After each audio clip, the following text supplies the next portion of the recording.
রেস্তোরাঁয় খাবার খাওয়া বা অনলাইন ফুড ডেলিভারি থেকে খাবার আনিয়ে নেওয়া, আর এই সব করতে গিয়ে ঠিক কত টাকা পকেট থেকে বেরিয়ে যাচ্ছে।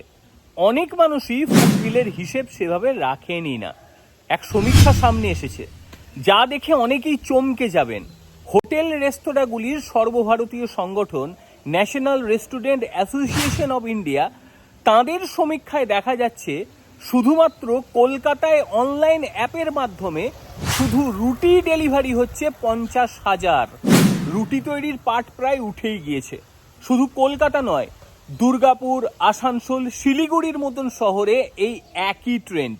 বাইরের খাওয়া দাওয়ার পেছনে কলকাতাবাসী খরচ করে বছরে প্রায় 15,500 কোটি টাকা।